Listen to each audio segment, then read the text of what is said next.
तर मित्रांनो, लग्नानंतर होईलच प्रेम या मालिकेच्या 28 जानेवारीच्या एपिसोडमध्ये छान ट्विस्ट बघायला मिळतोय.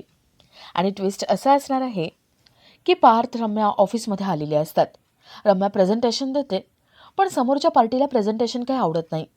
ते म्हणतात, नाही, आम्हाला ना या प्रेझेंटेशनमध्ये या प्रोजेक्टमध्ये काहीतरी अपूर्ण वाटते. तेवढ्यात तिथे काव्या येते. काव्या म्हणते, मी आहे ना, मी पूर्ण करेन. पार्थ देशमुखांचं आयुष्य आणि हे प्रोजेक्ट मी पूर्ण करू शकते. रम्या खूप चिडते. रम्या म्हणते, ए, तू काय करतेस इथे? पार्थ तिला गप्प बसायला सांगतो. पार्थ म्हणतो, बोला मग, कसं करणार तुम्ही पूर्ण हे सगळं? काव्या, पार्थ देशमुख. काव्या खूप खुश होते आणि तिची जी आयडिया आहे ती सगळ्यांना सांगते. सगळ्यांना काव्याची आयडिया आवडते. तर इथे नंदिनीला आनंद निवाससाठी फंड्स हवे असतात, पण तिला आपल्या माणसाकडून पैसे नको असतात. आणि जर फंड्स नाही मिळाले तर नंदिनीला एकच ऑप्शन सुचतो आणि तो म्हणजे FD मोडायचं.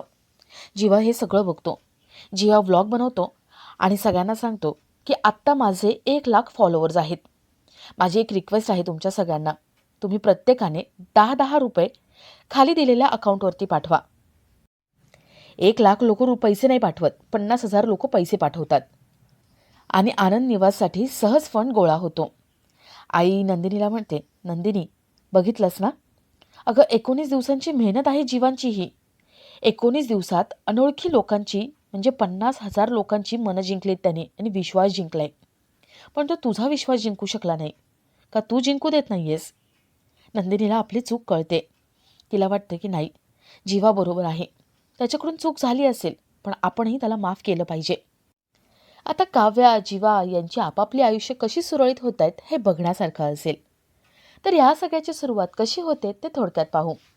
तर मालिकेत आपल्याला असं बघायला मिळते की वसू विक्रमला म्हणते, विक्रम, अरे बघ ना, पार्थ आता रम्याची बाजू घेतोय. रम्यावरती त्याचा किती विश्वास आहे.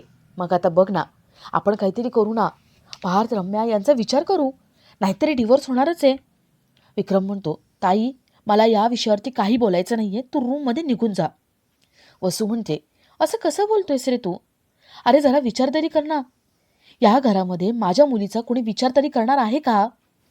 अरे माझ्या मुलीने आत्तापर्यंत पार्थसाठी तिचं आयुष्य खर्ची घातलंय आणि तू तिचा विचारसुद्धा करत नाही आहेस. विक्रम ओरडतो. विक्रम म्हणतो, थांब, मला बोलू दे, जा तू रूममध्ये, नंतर बोलता येईल, जा, मला पार्थशी एकट्यात बोलायचे. वसू, रम्या चिडचिड करत तिथून निघून जातात. विक्रम पार्थला म्हणतो, पार्थ, हे काय होतं रे? अरे ती काव्या 18 दिवसापासून आपल्या घरात आहे. ती तुला मनवण्याचा प्रयत्न करते आणि तू काय करतोयस? फुगून बसलायस. आणि आता रम्याची बाजू घेतलीस तू. तुला काहीच वाटत नाही हे सगळं बोलताना करताना? अरे पार्थ, जेव्हा ती काव्य तुला सगळा भूतकाळ सांगू इच्छित होती, तिने सांगण्याचा प्रयत्न केला होता, त्यावेळेस तू ऐकून घेतलं नाहीस. आणि आता प्रामाणिकपणाच्या गप्पा मारतोयस का, ते पण त्या रम्याच्या? अरे हा त्या काव्यावरती अन्याय नाही आहे का? काव्य तिथे आलेली असते, ती सगळं बघत असते, ऐकत असते. विक्रम म्हणतो, पार्थ, त्या काव्यावरती का राग काढतोयस तू? पार्थ म्हणतो, मी काव्यावरती राग काढत नाही आहे, मला गिल्ट आलंय. काव्याने मला आधी काही सांगितलं नाही ना, याचं गिल्ट आलंय. मला माहिती आहे, मी तिला समजून घ्यायला हवं होतं, पण खरं तर आहे ना, चूक यात कुणाचीच नाही आहे, ना काव्याची ना माझी. काव्या मला मनवतायत, पण बाबा, एका झटक्यात सगळं विसरून मी त्यांचा हात कसं काय परत धरायचा हो? कसं काय मागचं सगळं विसरायचं? बाबा, तुम्हाला एक गोष्ट माहिती आहे का? मी जेव्हा जेव्हा डोळे उघडतो किंवा बंद करतो ना, तेव्हा 16 डिसेंबरचा तो फोटो माझ्या समोर येतो आणि त्यामुळे मला वेळ लागतोय. मला वेळ लागेल, मी करेन माफ तिला. विक्रम म्हणतो, किती वेळ लागणार आहे तुला? पार्थ म्हणतो, हे बघा बाबा, इतर कुठलाही मुलगा असला असताना तर मी विसरून गेलो असतो, पण इथे, अहो काव्याचा आधीचा बॉयफ्रेंड माझा भाऊ होता, सख्खा भाऊ. अहो आता कधीही विचार केला ना की मला सारखं वाटत राहतं की जीवा, काव्या आधी एकमेकांच्या प्रेमात होते, लग्नानंतर सुद्धा एकमेकांसोबत होते. अहो तो सारखा फोटो आठवतो. माझ्या बुद्धीला सगळं पटतंय, पण मनाला कळत नाही आहे ना. मला बुद्धीला कळतंय की जीवा, काव्या यांच्यामध्ये काही नाही आहे, पण मन नाही मानत आहे. आता तुम्ही म्हणताय हे मागचं सगळं झालं, आता भविष्याचा विचार करा. जर जीवा या घरामध्ये आज ना उद्या येईलच आणि तो जर घरात आला तर काव्या त्याच्या समोरच असतील आणि त्यावेळेस माझ्या डोक्यात चक्र चालू होतील. मी हॉलमध्ये ते किचनमध्ये, मला संशय येईलच बाबा. मला कळत नाही आहे, मी तुम्हाला कसं सांगू? माझ्या बुद्धीला पटतंय, मनाला पटत नाहीये बाबा, मी काय करू आता? पार्थ खूप रडायला लागतो. विक्रम त्याला मिठी मारतो त्याला समजावतो. काव्याच्याही डोळ्यात पाणी येतं. तर इथे नंदिनी जीवाला जेवायला वाढते आणि ती हक्काने जीवाला जेवायला बसवते आणि त्याला सगळं संपवायला सांगते. जीवा म्हणतो, काय ना, माझा हात उचललाच जात नाहीये. ते मगाशी ॲलर्जी झाली होती ना, कोणीतरी भरवलं असतं तर बरं वाटलं असतं. आजारी माणूस असतो तेव्हा त्याला भरवलं ना की खूप छान वाटतं, तो माणूस लवकर बरा होतो. नंदिनी जीवाला जीव घालत असते. जीवा म्हणतो, नाही हा, असं नाही, जीवा स्टाईलने भरव मला. नंदिनी जीवा स्टाईलने त्याला भरवते.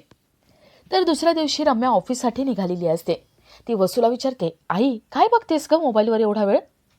वसू म्हणते, अगं ते जीवानी नाही का व्रत घेतले 21 दिवसांचं, त्यातले 19 दिवस पूर्ण झाले. आता उरले ते 3 दिवस, आजचा, उद्याचा आणि परवाचा. आता बघायचंय मला या 3 दिवसात तो नेमकं काय करतोय. रम्या म्हणते, आई काय होणार आहे मी तुला सांगते.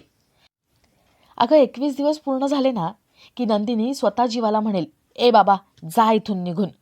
मग काय, तो इथे येईल चेहरा पाडून. वसू म्हणते, ते सगळं ठीक आहे ग, पण तू आज ऑफिसला जाणार नव्हती ना, घरूनच काम करणार होतीस, मग ऑफिसला का जातेस? रम्या म्हणते, आई अगं पार्थला तो अवॉर्ड मिळाला, त्यानंतर खूप प्रोजेक्ट आलेत कंपनीमध्ये आणि आज एक महत्त्वाचं प्रेझेंटेशनसुद्धा द्यायचं आहे, त्यासाठी जाते मी. आणि फक्त जाऊन गुपचूप नाही बसणार आहे, तर पार्थवरती मस्त इम्प्रेशन पाडणार आहे. वसू म्हणते, अगं काय फायदा आहे, ती काव्या सतत पार्थच्या आजूबाजूला घुटमळत असते तो बोका घेऊन, तू इम्प्रेशन पाडून काय होणार आहे? रम्या म्हणते, अगं तो फडतूस बोका घेऊन तिने किती इम्प्रेशन पाडायचा प्रयत्न केला ना, तरी पार्थ काही घरामध्ये नाही आता. वसू विचारते, का, कुठे जाणार आहे पार्थ? रम्या म्हणते, अगं आई तो आता घरात नसणारच आहे, त्याला एवढं काम आलंय ना की तो सतत ऑफिसमध्ये बिझी असेल, त्यामुळे तिला काय प्रयत्न करायचे ते करू देत. शेवटी ना पार्थ मालाच माझा आहे आणि तो माझाच होणार. आता बघ, मी ना त्याच्या मनात जागा करणारच. आणि तसेही किती उरलेत, थोडेच दिवस. एकदा का 6 महिने पूर्ण झाले की काव्या पार्थ यांचा डिवोर्स होणारच. वसू खूप खुश होऊन जाते. तर इथे नंदिनीची आई जीवाला पोहे आणून देते. जीवा नंदिनीने केलेले पोहे खातो आणि त्याला कळतं की त्यात मीठ नाही आहे. जीवाला समजतं की नंदिनी कुठल्या तरी टेन्शनमध्ये आहे आणि त्यामुळेच तिने मीठ नाही टाकलं. जीवा नंदिनीचं नेमकं काय टेन्शन आहे हे बघायला जातो. तर इथे रम्या पार्थ ऑफिसमध्ये येतात. रम्या छान प्रेझेंटेशन देते, पण जे क्लायंट आलेले असतात त्यांना ते प्रेझेंटेशन आवडत नाही, त्यांना इंटरेस्टिंग वाटत नाही. ते म्हणतात, नाही आम्हाला काही चांगलं वाटत नाही आहे, काहीतरी अपूर्ण वाटते. पार्थ रम्या पुन्हा पुन्हा समजावायचा प्रयत्न करतात, पण क्लायंटला अजिबात आवडत नाही. ते सगळे विचार करतात की आता पुढे अजून काय चेंजेस करता येईल. तर इथे नंदिनी बाबांना म्हणते, बाबा अहो आनंद निवाससाठी फंड्सच राहिलेले नाही आहेत, मला 5 लाख रुपयांची गरज आहे. फंड्स नाही मिळाले तर मला FD मोडावी लागेल. बाबा म्हणतात, मी आहे ना, मी तुला देतो. नंदिनी म्हणते, नको बाबा, मला आपल्या माणसांकडून नको आहे, बघते मी काहीतरी करते. जीवाने सगळं ऐकलेलं असतं, बघितलेलं असतं. जीवा मनात म्हणतो, नंदिनी तुला आपल्या माणसांकडून नको आहे ना, ठीक आहे, आता फंड्स बाहेरून येतील आणि ते कसे येतील ते बघच. जीवाच्या डोक्यात एक मस्त आयडिया असते. जीवा कामाला लागतो आणि आपला आजचा हा भाग इथेच संपतो.